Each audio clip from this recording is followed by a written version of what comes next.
A lot of people, I do these recordings, and I know not many people watch these, but I do this for people who miss the class because, you know, every day I get asked, even this morning, 5 people asked me, what's going to be on tomorrow's retest? What numbers are going to be on there? And so it's like, after a while, it gets, kind of tiring saying the same, thing over and over. Nomenclature number 38, nomenclature number 38. And so I do these videos here in case you miss it. If you miss it, then you can catch it on the video. So this was chapter 2, and so you could go back and take a look. It's a natural abundance problem from chapter 2. Go back and look. I probably had repeated it about 5 times because this error happens every semester, but just this semester was much more significant as far as the numbers that made the very common error.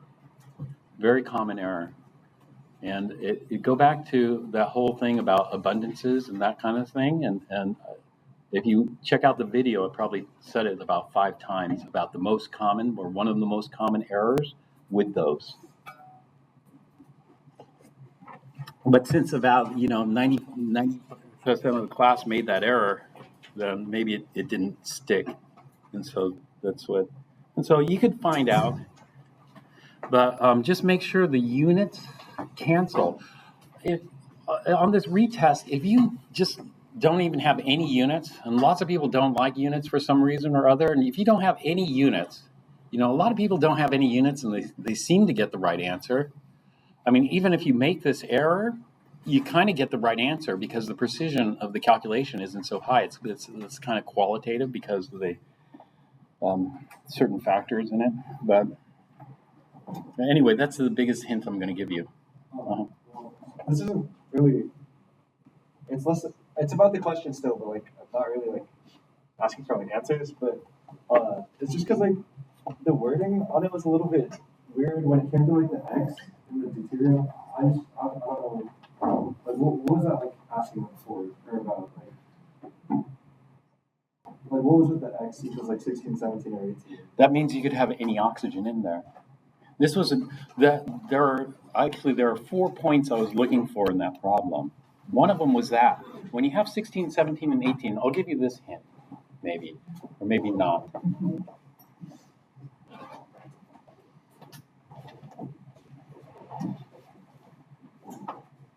Do you know what the difference of 16, 17, and 18 was all about? 16, 17, and 18 were the isotopes of oxygen. Yeah. Do you know that each of those weighs a different amount? So what weight should you use? And that's it. That's the only hint I'm going to give you. What weight should you use if you have a mixture of 16, 17, and 18? So that's why I put that in there. 16, 17, and 18, a mix of 16, 17, and 18 is, I don't know, should you use 17 in the middle? Should you use 16? Should you use 18? So it was kind of a complex problem because there are things about different things. But if I specified 16, then you wouldn't use that weight, maybe, or maybe you would. I wanted to see what weight people used, and so the other situation is, and this brings me back to that particular engineering class that I took, because a couple of things that surprised me on the test in that engineering class, and it might have been covered earlier because I petitioned to skip the prereq for that class, so I was supposed to take Intro to Engineering, but I didn't want to sit through Intro to Engineering, so I asked the professor to let me in to the class. He was fine. They don't care there. Usually skipping prereqs is a bit easier because they don't care if you get an F or not. They aren't going to say you're going to get an F, which is good. But let me tell you, let me give you a little hint. So they I told you about that dimensional analysis where they never gave the equation, and a lot of my classmates were saying, "Oh, he never gave the equation. How are we supposed to do this?" And then it turned out it was pretty simple. It was really simple dimensional analysis problem. And then there was another problem he gave. Another problem he gave on the test was missing a key piece of data. Like, okay, how can you solve this? And so some people left it blank. They didn't write anything because it said, oh, we're missing the data. We can't solve it. But that wasn't really the case. The data was missing. So there were two things that the professor was expecting you to do. I did this. I did a range. I picked the smallest number that was reasonable and the biggest number that was reasonable. And I said, okay, it's going to be between this, within this range is the answer. You know, because it's not an infinite number of answers. It's a finite number of answers within that tight range. That was one. Or the other option that the professor was looking for was if you can assume, okay, let's assume this number, which is a reasonable number. Let's assume the density of water is, well, I need the density of water. I need the density of water to solve this to 6 sig figs, right? Well, that's if you want to solve it quantitatively very precisely, right? But you don't have to solve everything super precise. There are other things. So what you can do is what we always do. We assume that water is 1 gram per milliliter, but 1 gram per milliliter is only 1 sig fig. What kind of answer are you going to get? It's not going to be a great answer, but it's better than a blank page. And so this is like, okay, you need the density of water to solve this problem, but the professor didn't give you, so you're going to leave the question blank, you know? And so some people did. Some people left the question blank. It wasn't that easy, but it was along those lines. And so so I did the range. Some other people just assumed the value, you know, and some people just didn't solve the problem because they said the data is missing. You can't solve it. And so you could solve it. You just solve it the best you can. And so the situation in science is you don't always have the perfect answer. You know, if you're a mathematician and you solve some of these problems, you're going, that's wrong. You can't assume the density of water is 1 gram. It's 0.996783, right? But we do it all the time. We do it all the time because it depends on how good of an answer you want and how much time you have. And so oftentimes we just go with what the best data we have. And so I'll tell you, you could have gotten it to 2 sig figs, the answer, with the data that you had. But the other hint is I'm going to give you the mass of a deuterium to 6 sig figs on the 0.2014 something. Just wrote it down.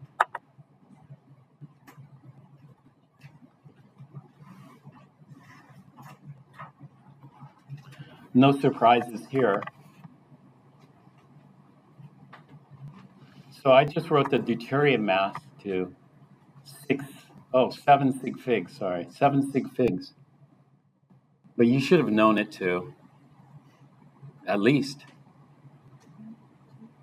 2 sig figs. You know, it's not going to be 1, it's not going to be 3, it's going to be, you know, and it's going to be close because the mass defect isn't so big. Mass defect is pretty small. But anyway, that's another hint. So you'll need that.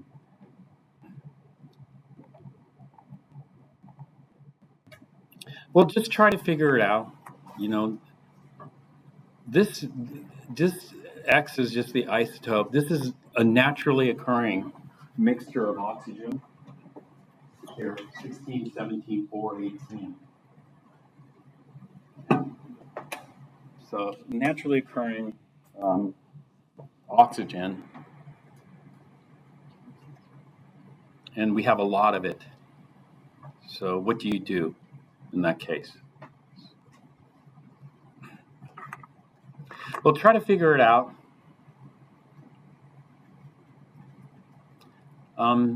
Things that might help are going back to this. Somebody asked me, is this the percentage for deuterium? No, that's not the percentage for deuterium. That's percentage for this molecule. whether oxygen is 16, 17, or 18. This is the percentage of this.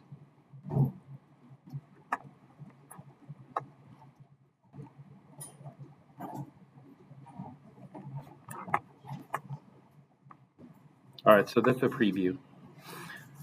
Now, we can take a vote. Do you want me to work this problem out for you and give you a different problem? No? Okay. Then maybe you should team up with other people and try to figure it out, see and get it. There's no way you would like tell us who got it right? No. Okay. I got the same question. No, sorry. It's one person in this class, right? Not the morning Okay, class. if that person volunteers and is like, I got the right answer. Multiple people in this class and multiple people in the morning class. Okay. Although,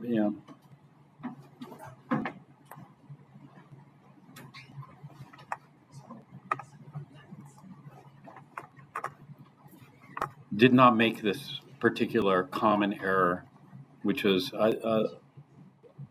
I think I know why it was more common this time, and it's because I kind of led you to that. I led you to that because you probably are thinking you need to make very precise and accurate calculations for everything, but not everything's always super precise and accurate. And so that's why I'm giving you this retake opportunity.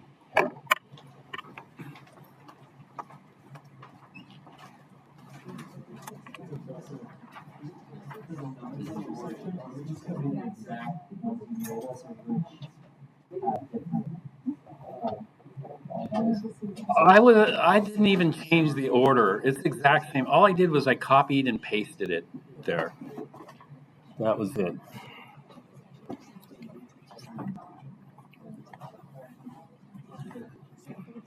All right, any other questions? Just go back to chapter 2 or something, or even chapter 1, but primarily chapter 2, and then try to look, because the transcript is there. I don't know if you could scan the transcript or search the transcript, and then just look for common error or a common mistake or something.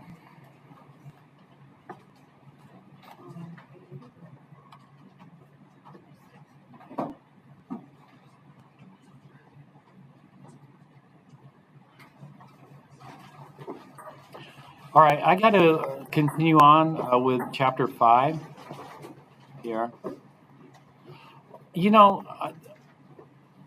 One final comment.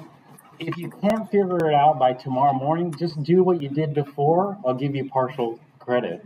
If it's just one mistake in a chain and everything else is correct, I'm not going to deduct a huge amount of points.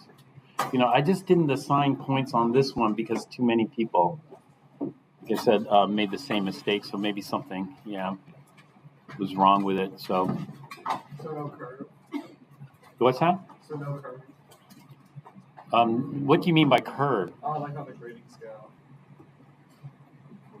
Just thinking about it. It's coming from our conclusion. Well, let me show you the typical curve. All right. The typical curve is not bell-shaped. Oh. Sometimes. The typical curve is like this. A bimodal distribution, and not even like a symmetric bimodal distribution. You have a few people up here and lots down here. So maybe the question, that was for this particular question. I didn't like the distribution on this particular question. So that's fine.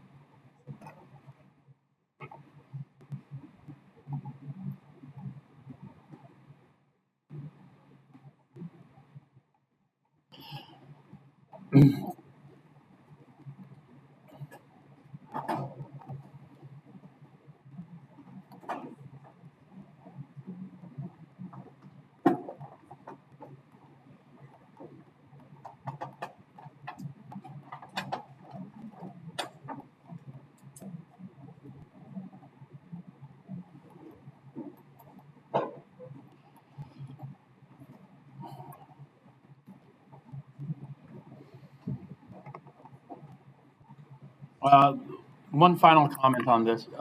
You might be discouraged right now, but sometimes it'll come to you. Like your brain is always working to try to find the answer, and this happens. Hopefully, it happens before um, the retest. But this happened to me when there was a question that stumped me on the test. This was at UCLA. I couldn't figure it out, and um, and then finally time was up, and I couldn't answer it. And then I was sitting at Ralph's across the street from UCLA in the checkout line, and then I reached the cashier, and then it hit me just an hour too late, but I got it. Anyway, it might hit you. Hopefully, it hits you before the test tomorrow. So don't give up. Your brain, your subconscious is trying to solve it. Just keep working at it.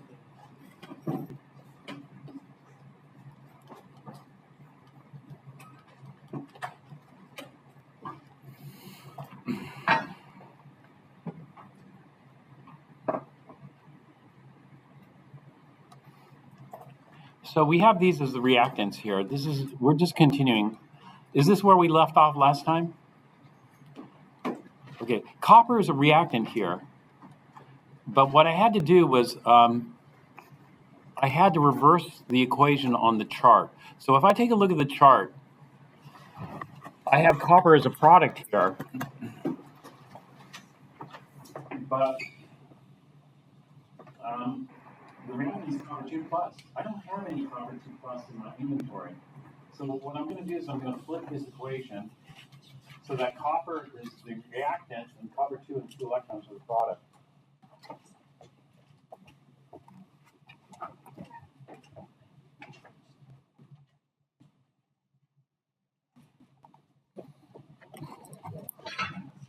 And so now this is correct.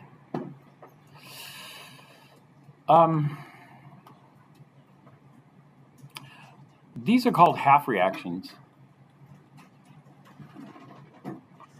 because a nitrate and 4H plus, they want to take 3 electrons. Actually, it's a nitrate. The H plus is here to stabilize the oxygen. 2 of the oxygens combine with 4 of the hydrogens to make 2 waters. So that stabilizes the oxygen. The other oxygen is left on, nitrogen. And so, do you know the oxidation state here on nitrogen? Oxygen's oxidation state we could give its usual or normal oxidation state because it's more electronegative than nitrogen. So oxygen is normally what? -2. -2 times 3 is -6. -6 plus x is -1. So x must be +5. So we have nitrogen in the +5. It gains 3 electrons. And then it's going to drop it to, what's the oxidation state here? 2. So we're going from +5 to +2 by gaining 3 electrons. So what we call this nitrate, we call it an oxidizer. Oxidizers take electrons.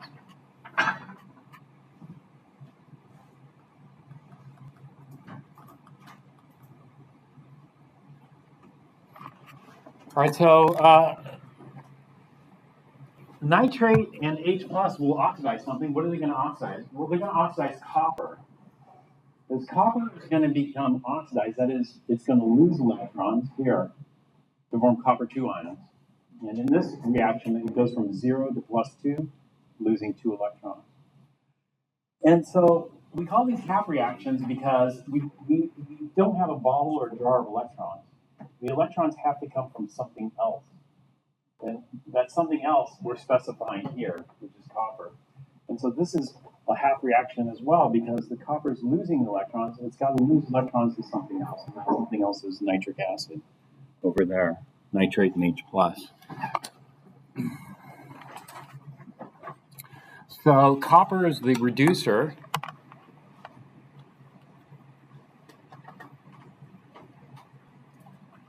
And nitrate and H plus, the oxidizer. Now, I'm going to talk some more about the jargon here. And have you ever heard of oil rig? Oil stands for Oxidation is what? Loss. Loss of what? Loss of electrons. So we look at this. Which one of these is oxidation? Is it the first half reaction or the second half reaction? The second half reaction. So this one is called an oxidation half reaction.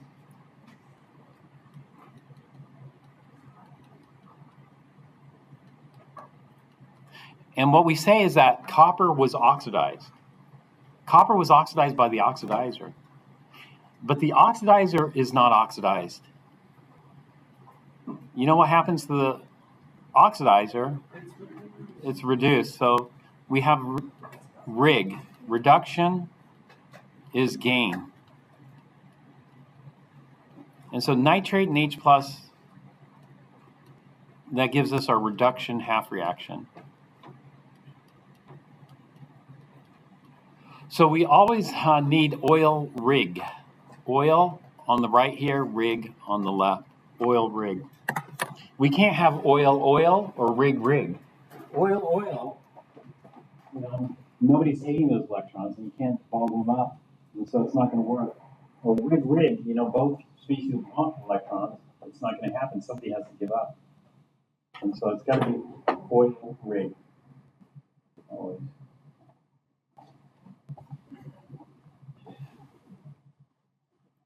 Okay, so we picked the strongest oxidizer, which was nitrate and H+ in acid. And we picked the strongest reducer present, which is copper, out of the list that we have. The next thing we have to do is we have to add these two up. But there's a mismatch in the number of electrons. There are 3 electrons here. There are 2 electrons here. So if we double the copper, that gives us 4 electrons. It's still a mismatch. So if we double the copper, that's 4 electrons. If we double this, it's 6 electrons. And it's still mismatched. So we'll triple this.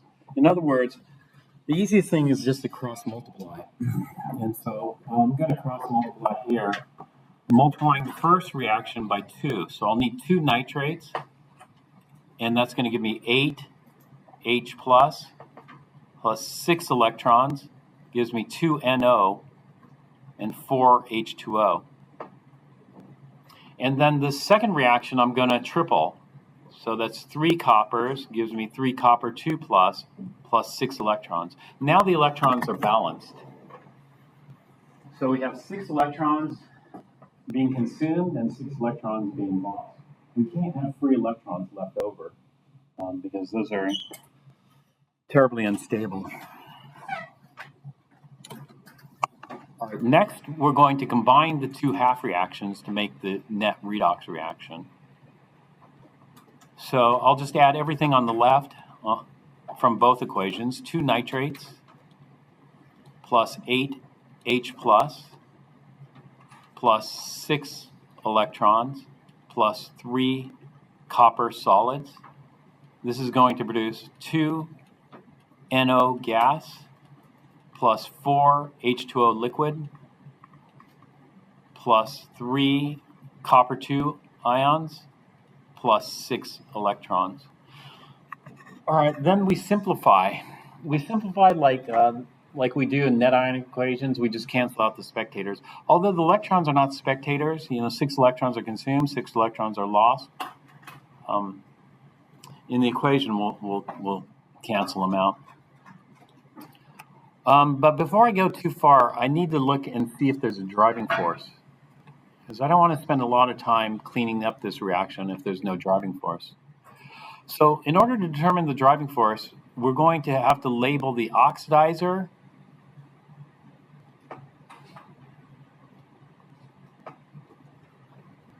which is nitrate and H+. This is the oxidizer, or oxidizing agent. And then we're going to have to label the reducer, which is the copper.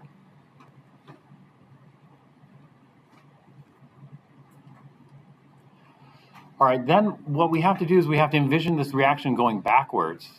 And so what would be the oxidizer and reducer if we went backwards? And so what we're going to do is we're going to take advantage of the conjugate relationship. If we have an oxidizer here, this is a moderately strong oxidizer. If it's a strong oxidizer, then the reducer is going to be fairly weak.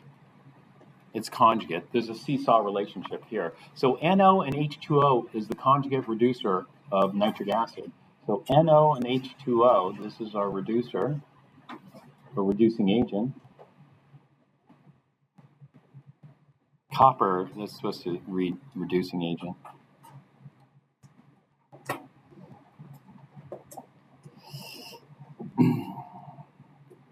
So if copper is our reducing agent here, then that means our conjugate oxidizing agent is not the electrons. The conjugate oxidizing agent is this, copper 2.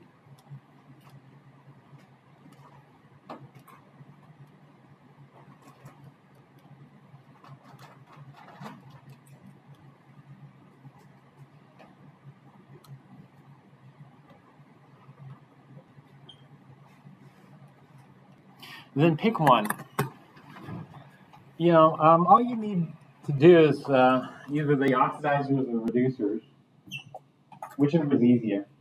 In this case, let's just look at the oxidizers. So we're comparing nitrate and acid versus copper 2. We ignore the coefficients.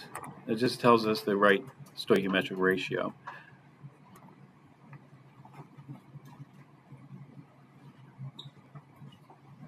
So I'll try to find nitrate in acid versus copper 2. Which one's stronger? Nitrate in acid or copper 2? Nitrate in acid.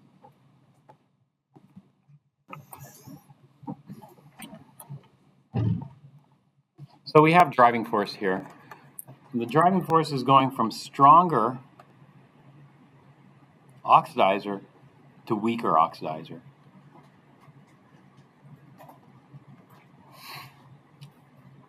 Because of the conjugate relationship, the reducers will be the same. It'll be stronger reducer to weaker reducer. We can verify that as well. In fact, let's verify that now. If I was in a rush, I'd only do one. If I have time, I'd probably do both.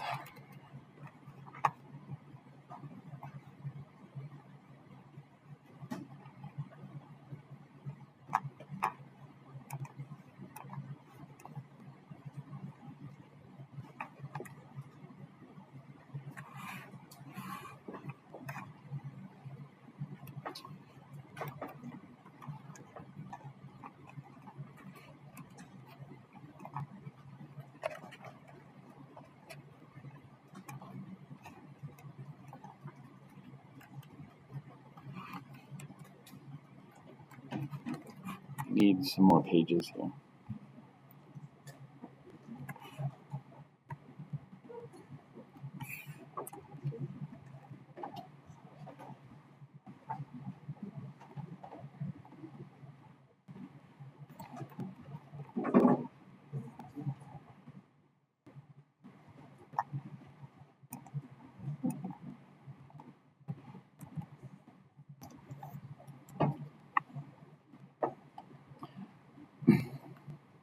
So we have nitrate and acid here, and that's reacting with copper metal. These are our two reactants here. So I could use the zigzag method here. Come on, this would be my zig.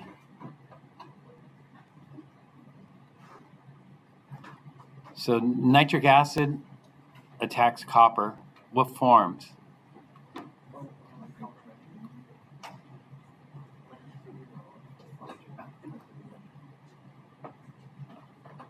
That's not completely wrong. Copper 2 ions. So copper 2 ions, oops, I didn't want that.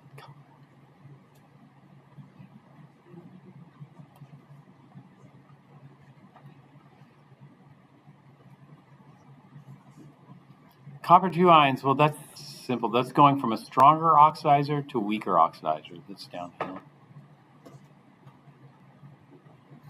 And the zag part comes here as well. So we have two zag parts.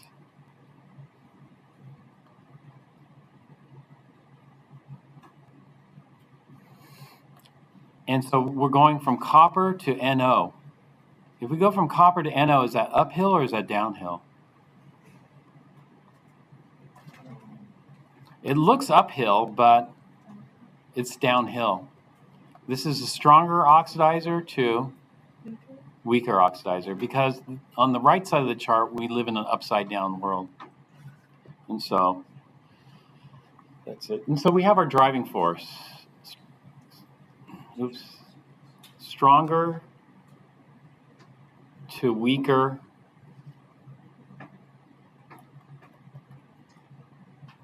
and stronger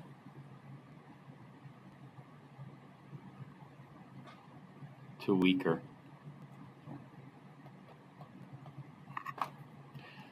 Because of the conjugate relationship, it always has to be the case. Strong, strong to weak, weak, or weak, weak to strong, strong, because the zag part is going to mirror the zig part. It's just inverted.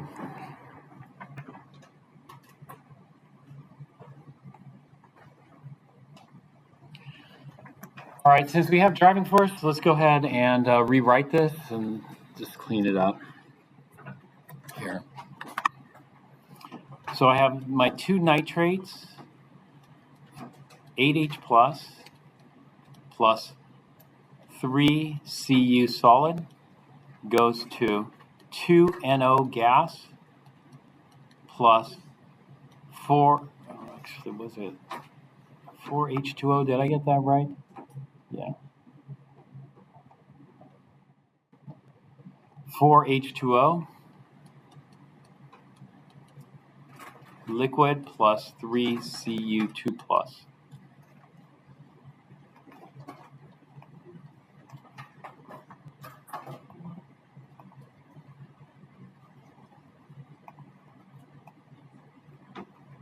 So this would be the final.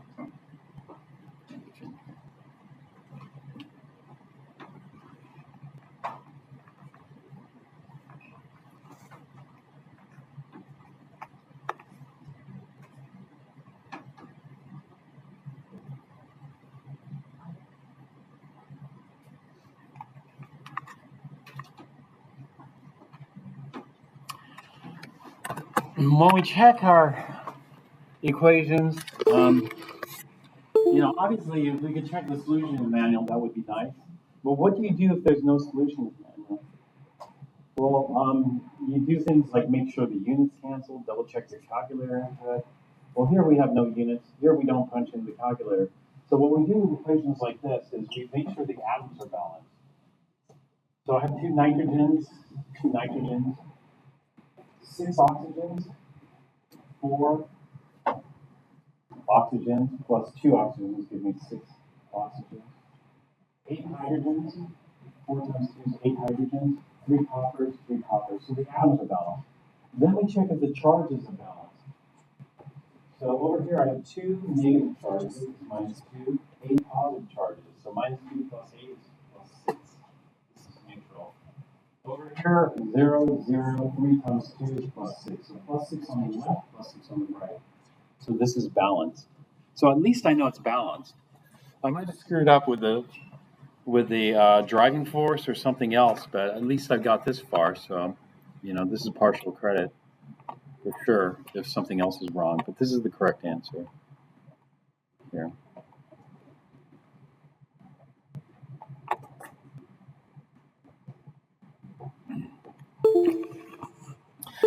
Sometimes consecutive reactions occur. And so let's take a look at some of the observations that we would expect for this. Do you know the color of nitric acid? It's called the CCS, if it's fresh. CCS. CCS stands for? Yeah. And then what color is copper metal? Brown? Okay, we'll call it brown, solid. Do you know what color this is? This is called nitric oxide or nitrogen monoxide. Most people call it nitric oxide because nitrogen monoxide is kind of cumbersome. So nitric oxide's a bit easier. And we use the Ich-Aus. Are you guys familiar with the Ich-Aus convention? NO, this is nitric Ich oxide. We have nitrous or nitrous oxide. Have you heard of nitrous oxide? Yeah. The formula for nitrous oxide is N2O. And so when we look at nitric oxide, nitrogen is +2. When we look at nitrous oxide, nitrogen is +1. So the Ich refers to the higher charge.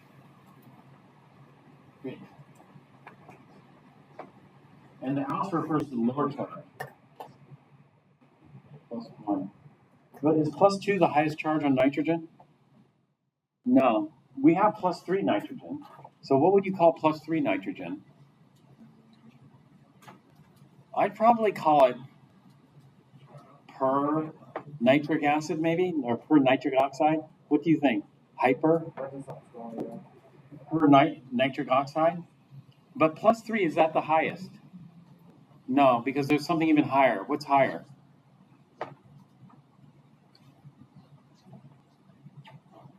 +4 nitrogen. +4 nitrogen exists.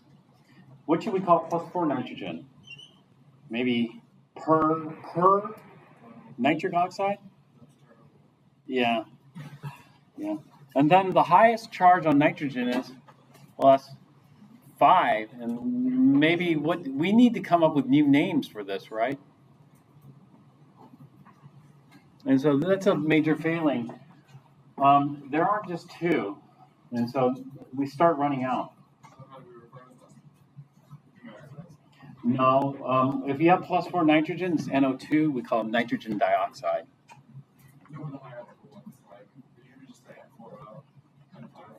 Oh yeah. The higher ones would be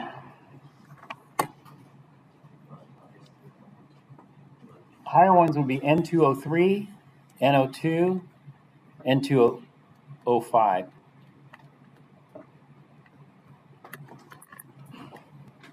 So you would just be forced to call them by their formula name? Or like Which is a bit cumbersome. This would be called dinitrogen trioxide.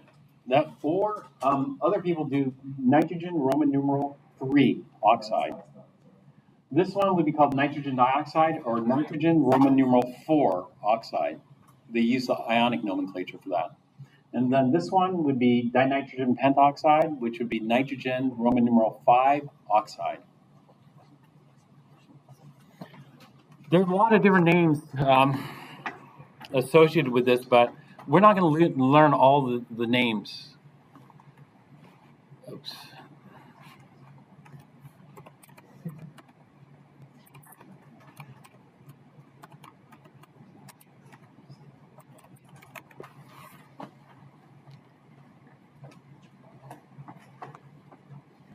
So if we look at the AI overview here, nitrogen oxide refers to the chemical compound dinitrogen pentoxide, which is also called nitric anhydride. Well, there you go. They call it nitric anhydride. But do you want to memorize all the variations of the common names?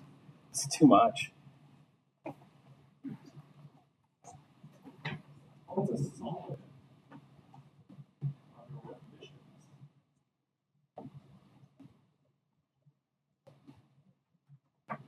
I don't know what this melting point is. It seems like it was very near the temperature. Yeah.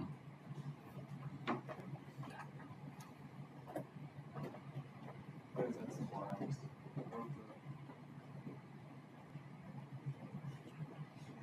Yeah, we need to know its melting point. Wow, this paper was published in, what was this, 1950? No. Oh, 1840.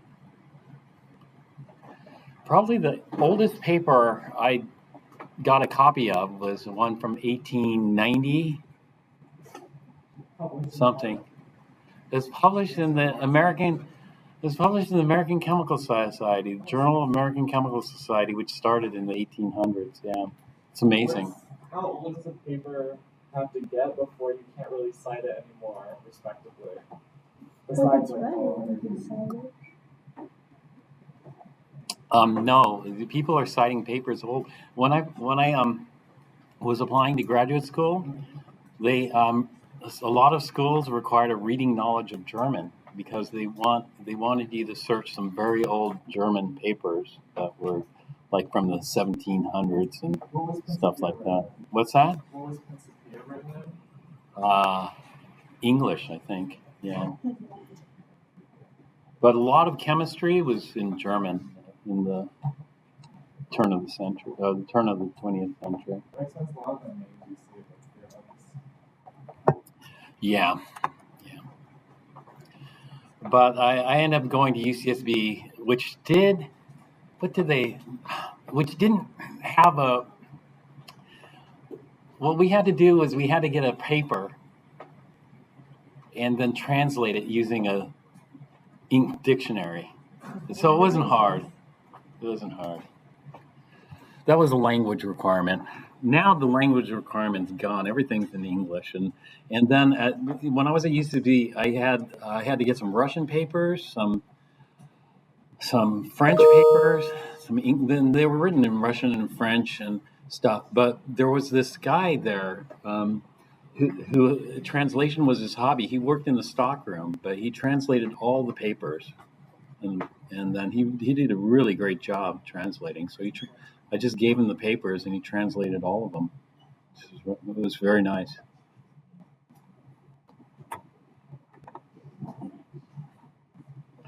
Well, nowadays we're lucky because everything's in English, you know. It's like the SIU of language. Mm-hmm. Nice. So nitric oxide, NO, is actually a CCG. What does the CCG? Clear colorless gas. Water is a CCl unless there's stuff inside the water. Like, for example, copper 2. If there's copper 2, do you know what color the water turns? Blue. You might have seen it, or it might have been too faint to see, yesterday, but it should be blue. So let's take a look at this reaction here.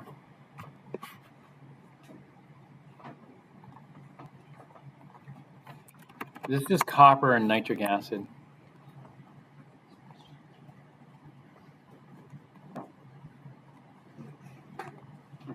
This Royal Society of Chemistry has nice videos and nice lectures. This video wasn't the best, though. There are better videos showing the reaction of copper with nitric acid, but we'll just watch this. In Key Stage 3 and 4, students perform experiments that chemical series.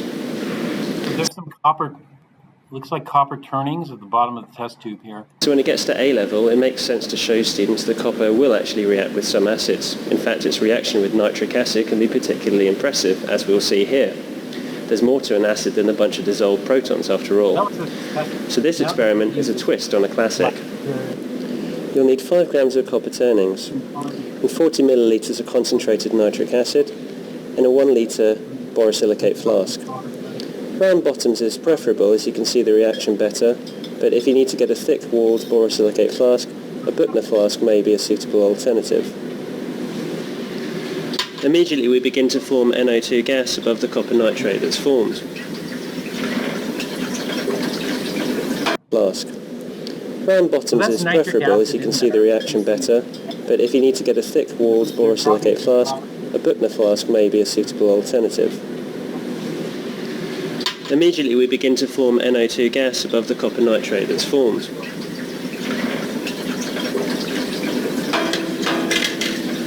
I've got a delivery tube here that's feeding into a 1 litre flask of water. The glass wall is there to minimise diffusion of any of the toxic NO2 that doesn't dissolve, and as such you can perform this experiment without the use of a fume cupboard. As the reaction cools, the gases inside the flask will contract, drawing some water back from the conical flask. This is where additional steps have been taken to minimise risk. There's a small chance that the reaction flask could be damaged by the rapidly changing temperatures which follow the addition of the water. As such, if this experiment is performed in the open lab, both students and the demonstrator should be protected by safety screens. A trough or bowl is placed underneath to contain the mixture in case of any leaks. I've placed a small LED light in mine to help the camera pick up the colours.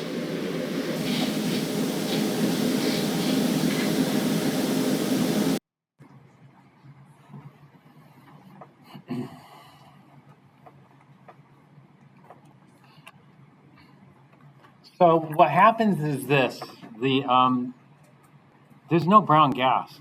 Do you see? Nitric oxide is a colorless gas.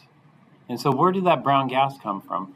The brown gas came from the reaction of nitric oxide gas with air.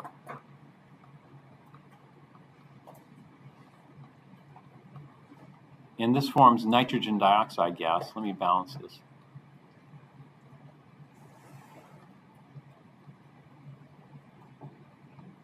This is the brown gas.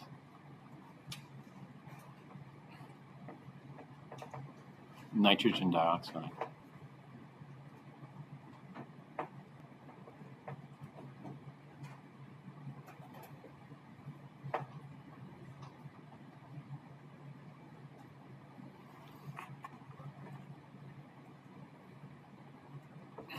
Then they're trying to scrub the gas.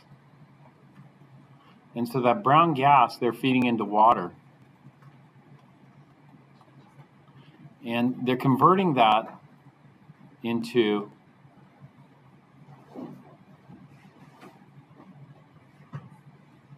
you know what they're converting this into?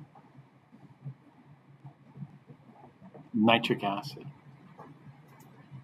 Nitric acid, aqueous, consists of H plus and NO3 minus.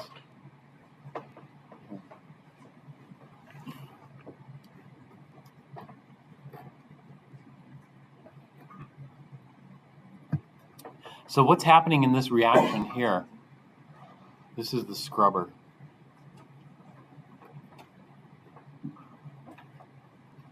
So this is an example of a skeleton redox reaction.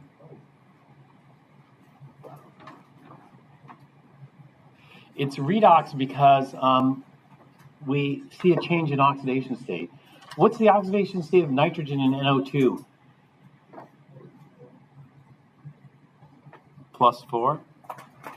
What's the oxidation state of nitrogen in HNO3 or nitrate?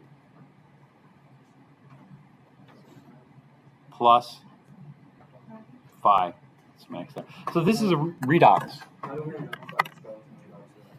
And how do you identify skeleton redox? The major product is going to be given in a skeleton redox.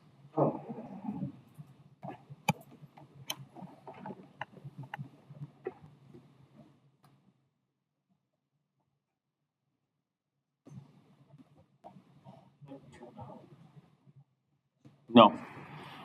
The amounts, we'll have to balance it. And so let me talk about skeleton redox now.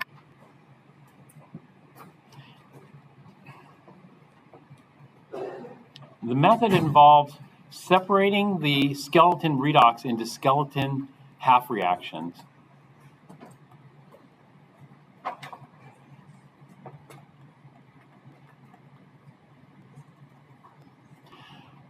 So the first half reaction we have is NO2 goes to nitrate.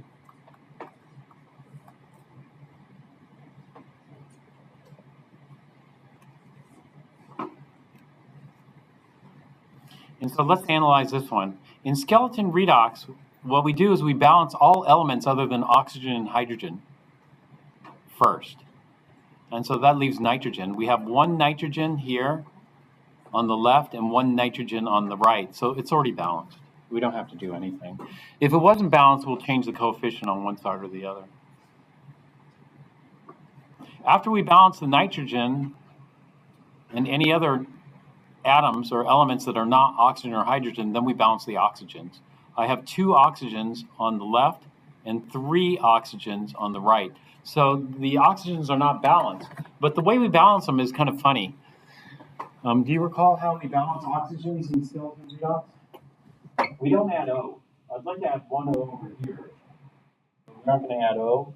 Instead, we're going to add not O,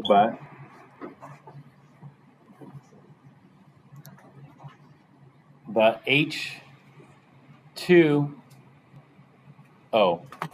So for every oxygen that I need, I'll add one H2O. Because I only need one oxygen, so I'll just add one H2O. That's going to give me one oxygen from here and two oxygens from here, so that gives me a total of three oxygens. So now it's balanced. Check that off.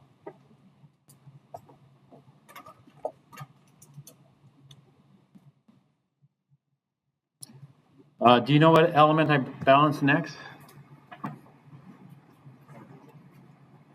What's that? Nitrogen actually was balanced first. Hydrogen. So I have two hydrogens on the left, but I have no hydrogens on the right.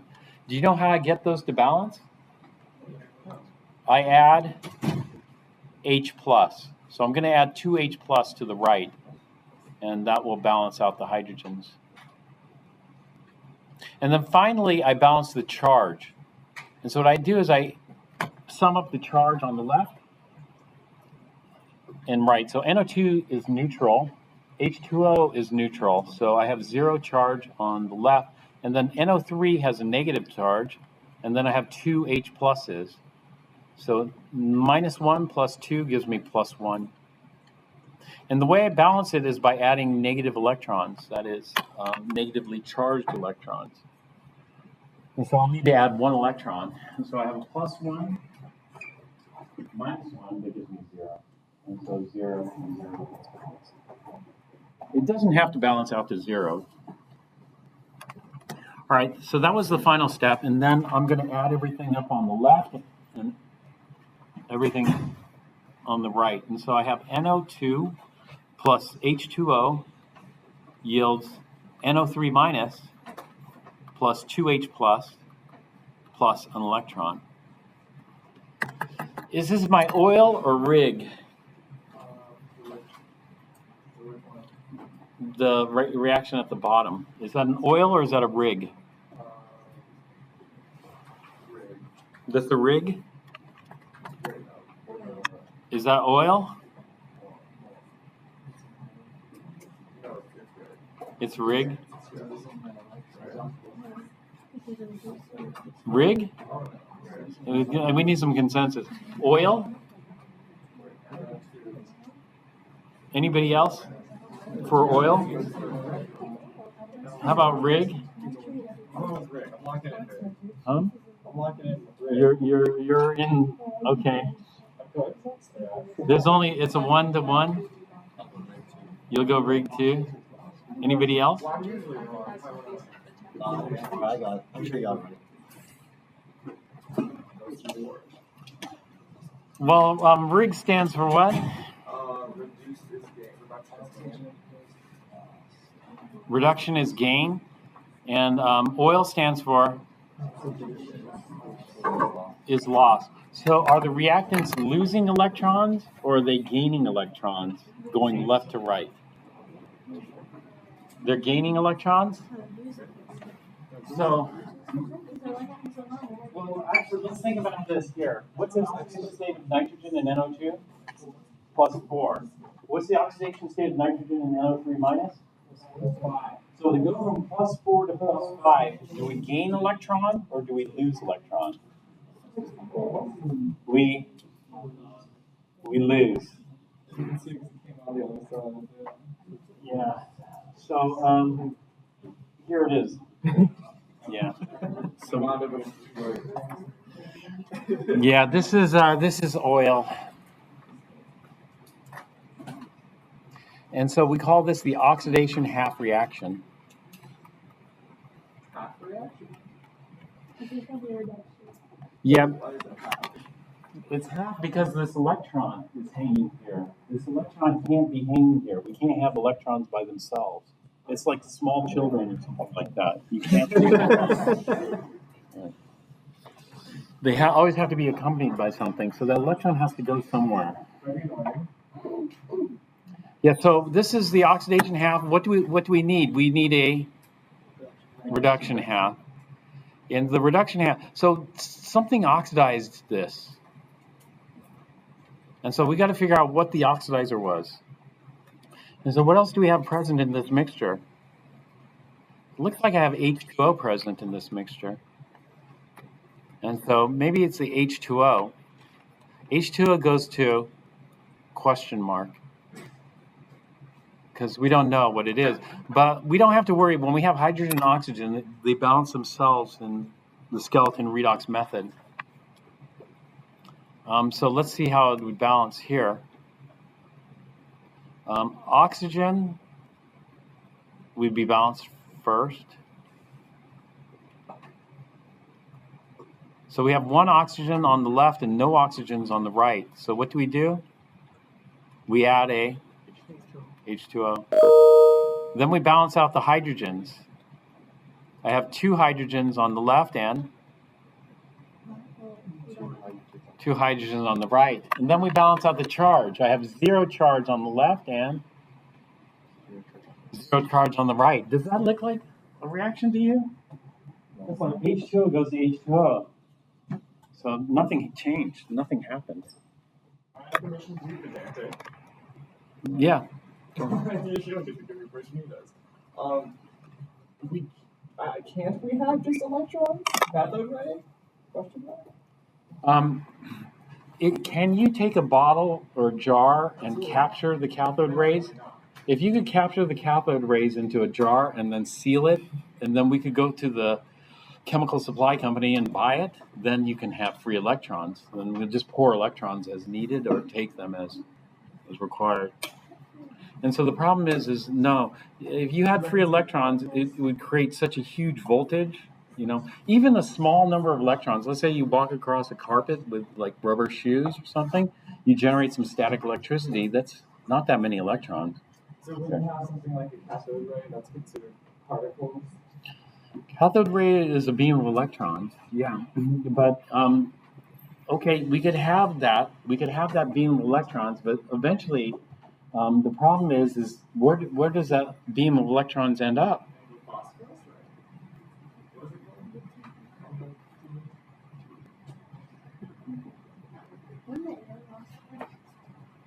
So the problem is that the beam of electrons, you know where they end up? They end up going into the cathode. When they go into the cathode, they either go into an electrical power supply and then are pulled into that, or they go into a battery. And the battery, inside the battery, there'd be an oxidizer attached to the cathode, and the oxidizer is going to eat up the electrons. Because electrons go through the air, they hit the cathode, they go through the wire, and then the oxidizers, like these creatures that are just going to gobble up the electrons. That's it. But if we didn't have to have an oxidizer there, if we could have just a jar there, then we would be okay. So the general rule here is if you end up with free electrons in your equation, and your equation is not a half reaction, then you did something wrong. Half reactions are called half reactions because of the electrons here. Can't have them. Well, maybe I made a mistake here. Maybe what else do we have as an oxidizer? We have NO2 and water. What else was present? Is there anything else in water that would be a decent oxidizer?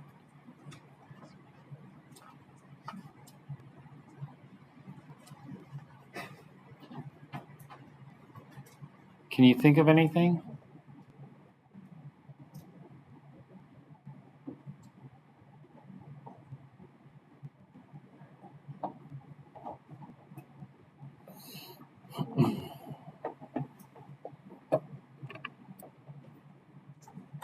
Maybe it's got to be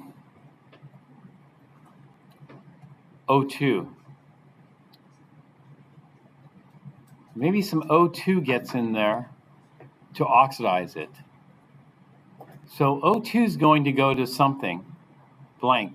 And I'm just going to leave it blank there because the method should be able to tell us what it's going to form. And so we balance all elements other than oxygen and hydrogen. There are no other elements. Then we go on to oxygen. 2 oxygens on the left, 0 oxygens on the right. And so we'll add 2 waters. Then we'll balance out the hydrogens. I have no hydrogens on the left, 4 hydrogens on the right. So I'll add plus 4 H pluses to the left. Then I balance out the charge. 0 for O2 plus 4 gives me plus 4 here, and then the H2Os are 0. And so I'm going to need plus 4 electrons to balance that out. And so the half reaction should look like this. Oxygen plus 4H plus 4 electrons yields 2 H2O. H2O is a liquid. Oxygen is a gas.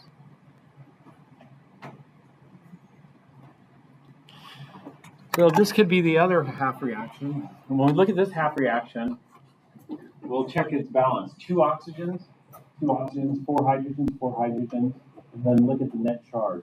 0 plus 4 minus 4 is 0. And this is 2 times 0 is 0. And so it's balanced. This would be our rig or oil. This is our rig. And so we need oil rig. Otherwise it doesn't work. And we call this the reduction half reaction.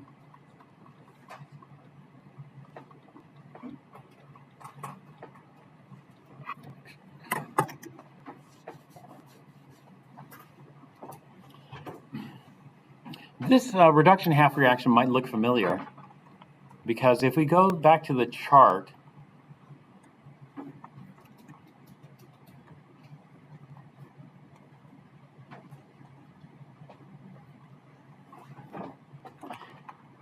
you see it here? This is just what we generated. Oxygen plus 4H plus 4 electrons yields 2 H2O. And it's a pretty decent oxidizer. But the other half reaction is off a little bit. We have nitric acid, and so if I look at nitric acid here, it goes to, or not nitric acid, we don't have, I should say we have nitrogen monoxide. We have nitrogen monoxide or nitric oxide here.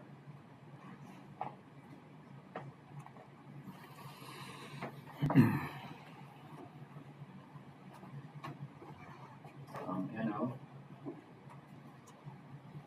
But when I look at this particular reaction, it's not NO that I'm looking for, it's NO2.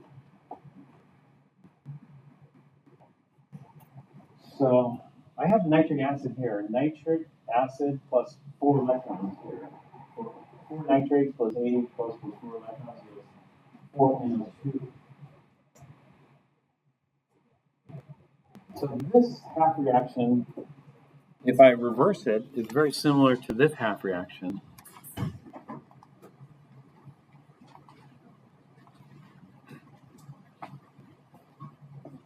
Except rather than NO reacting with water, I have NO2 reacting with water, let's say.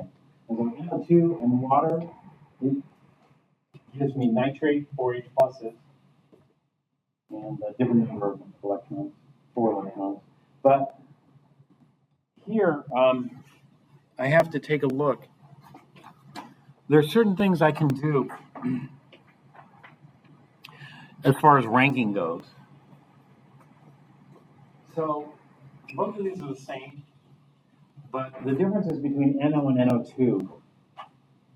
What do you think is going to be a stronger reducer, NO or NO2? NO2 is not on this chart. And what do reducers do? The rig. Or is it the rig? Or is it the oil? Reducers do what? So if I have a reducer over here on the right side, what do I do going right to left here? Do I lose electrons or do I gain electrons? So I have to reverse this. So let's make NO a reactant. So I'll just flip this reaction backwards. What does NO do? Going to product. And so this is my reactant. These are my products. So NO going to product, does it gain electrons or does it lose electrons? It loses electrons. So my reducers are oxidized. So this is oil. And so if I think about NO, which one is harder to take electrons from? Nitrogen plus 2 or nitrogen plus 4? Which one would be harder to take or remove electrons from? Nitrogen plus 2 or nitrogen plus 4? 2 would be harder or 4 would be harder?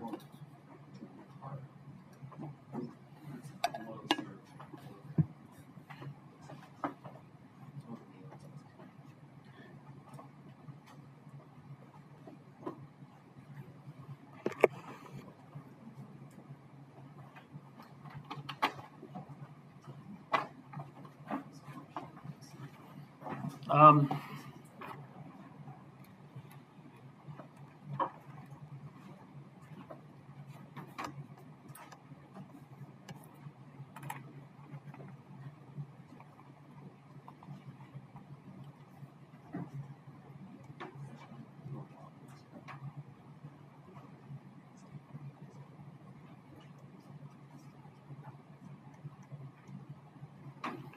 how about this? What would be harder to take electrons from? Nitrogen minus 3 or nitrogen plus 5?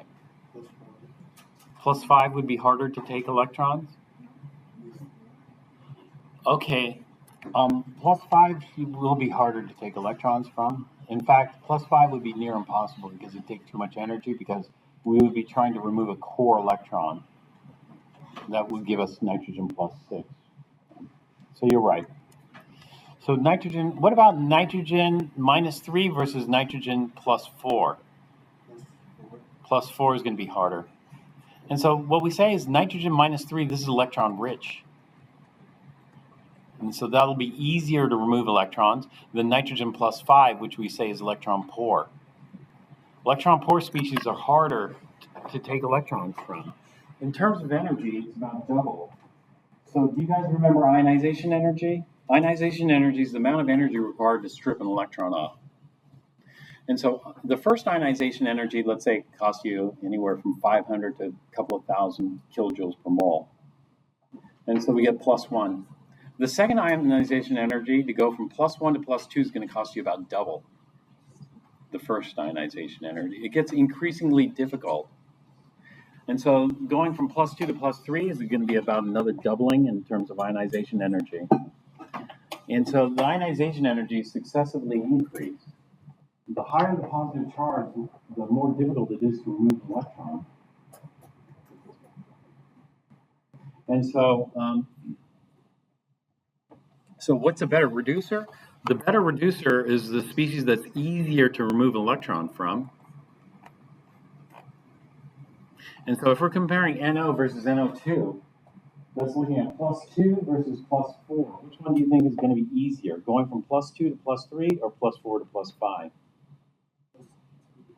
Plus 2 to plus 3 will be easier. So this is going to be a more powerful reducer. NO2 is going to be up here somewhere.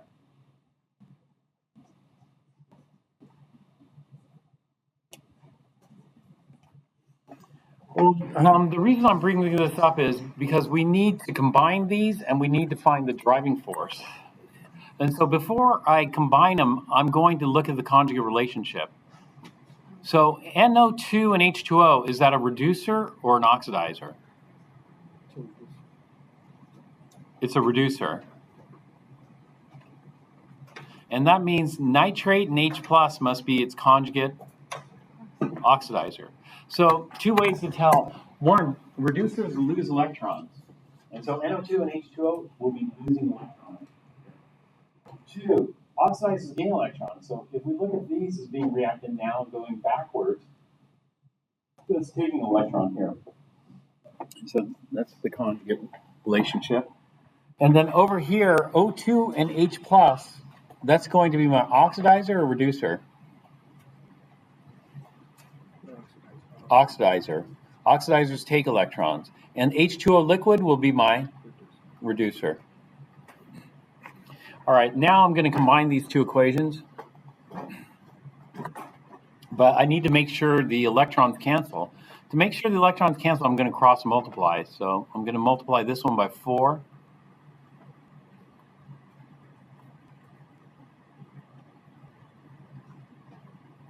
And this one by 1.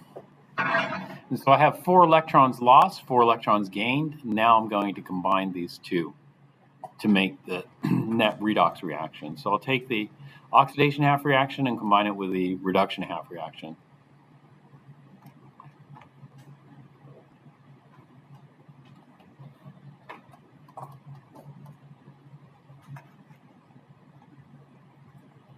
Four NO2 plus 4 H2O. This is gas, this is liquid.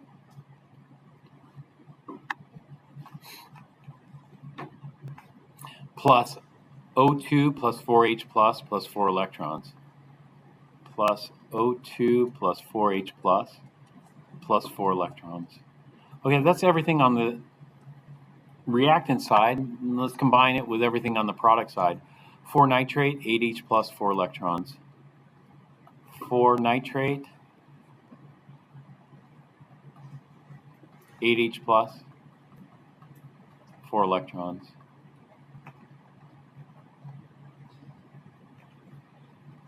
2 waters.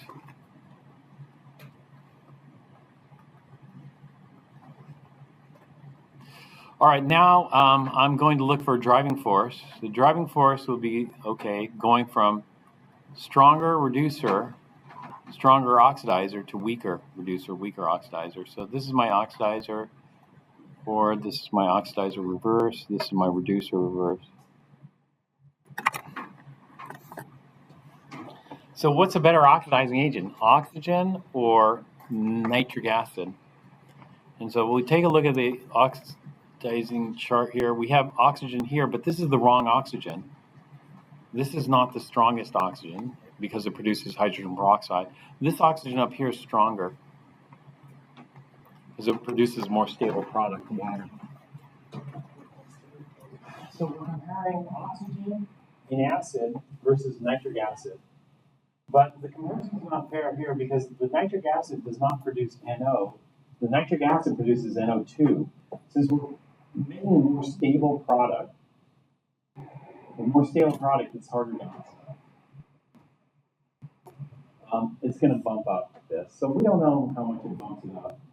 And it's hard to determine. So we need more information to determine the driving force for this particular reaction.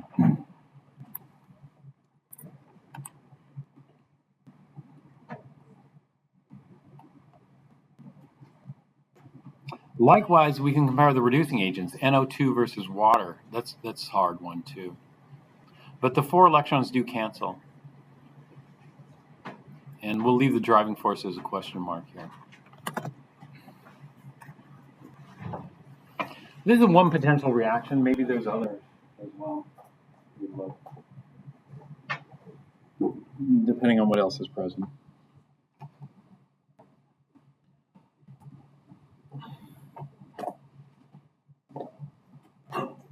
So that's an example of skeleton redox.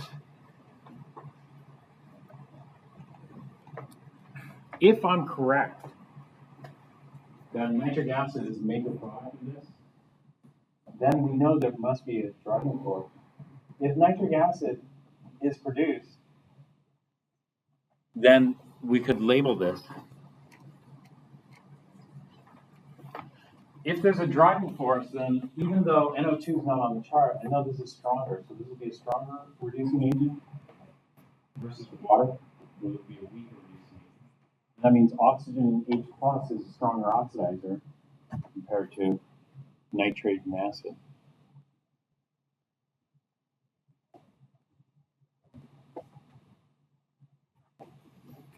This one was kind of difficult because of the oxidizer. Oxygen wasn't specified, okay. So I just put it in. All right.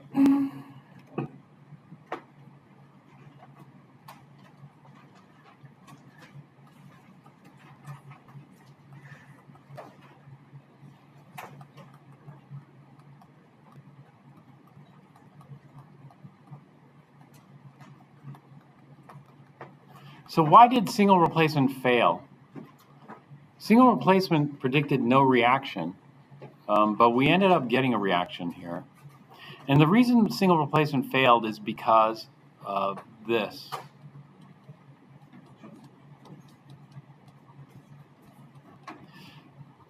Single replacement has the form A plus BX yields AX plus B. So AX in this case is going to be copper 2 nitrate, and B will be hydrogen. But hydrogen likes to be diatomic, so we'll just do hydrogen gas here.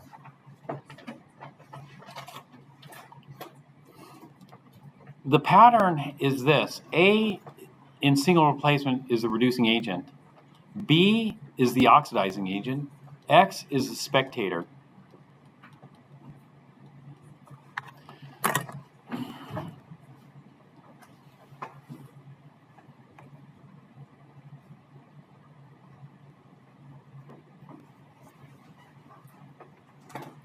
So let's say you have a team, sports team or something like that, or a play, and you're the coach or the director of the team or the play. Let's say you're the director and you say, okay, copper, you're going to be the reducing agent, right? And then you say, okay, H plus, you're going to be the oxidizing agent. And nitrate, X, you're going to be the spectator because nothing happens in nitrate. Nitrate stays nitrate. Do you see that? And so nitrate, you're a spectator. But, you know, you're trying to control these, but you can't control them.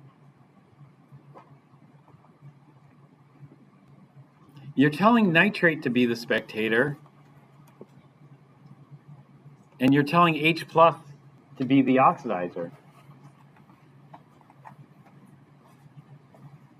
So H plus, you're the oxidizer. Nitrate, you're the spectator. Is there a problem with this? H plus, you're the oxidizer. Nitrate, you're the spectator. What's the problem with this?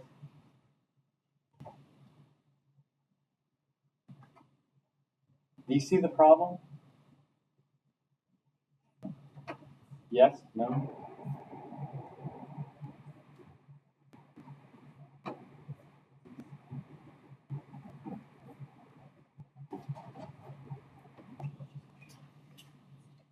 Would be like the out of control kids. You can't control them no matter what you say. They're just going to do what they're going to do, right? And if they're going to do what they're going to do, then what do you think nitrate's going to do? You think nitrate's just going to sit around and do nothing? Even if you tell it to do nothing? You could tell nitrate not to react, but what's going to happen is it's going to react. And when it reacts, when we have nitrate and acid, it's going to be much more powerful than H plus. So this pattern's destined to fail.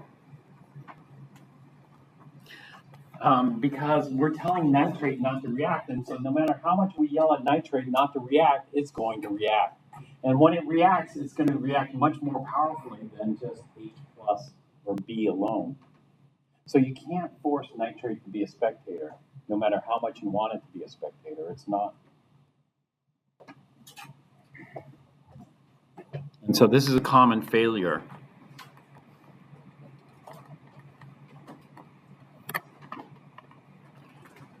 Nitrate will not be a spectator in the presence of H plus.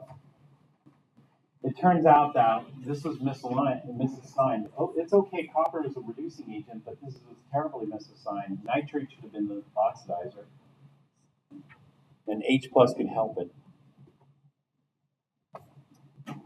So we have two types of acids. We have acids like HCl. Chloride is happy spectating. You know, chloride's very stable, like fluoride. It's happy spectating. So if this were HCl, then no problem. This works perfectly fine because chloride, no problem, spectator, unreactive, sure. Maybe it precipitates, but that's about it. But nitrate, no good. And so HCl is what we call mineral acid. Most acids, only the H plus is the oxidizer. But then we have a number of acids where the anion is more powerful oxidizer than the cation. Those are called oxidizing acids. So oxidizing acids have an anion, X, that's a stronger oxidizer than the cation, H plus, or B in this case.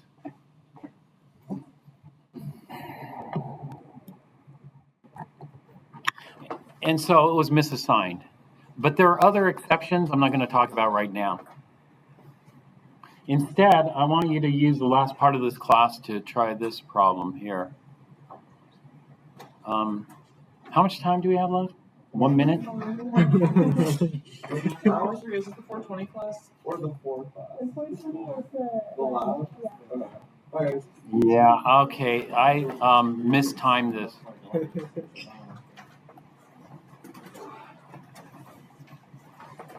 This will be a reaction we'll look at tomorrow.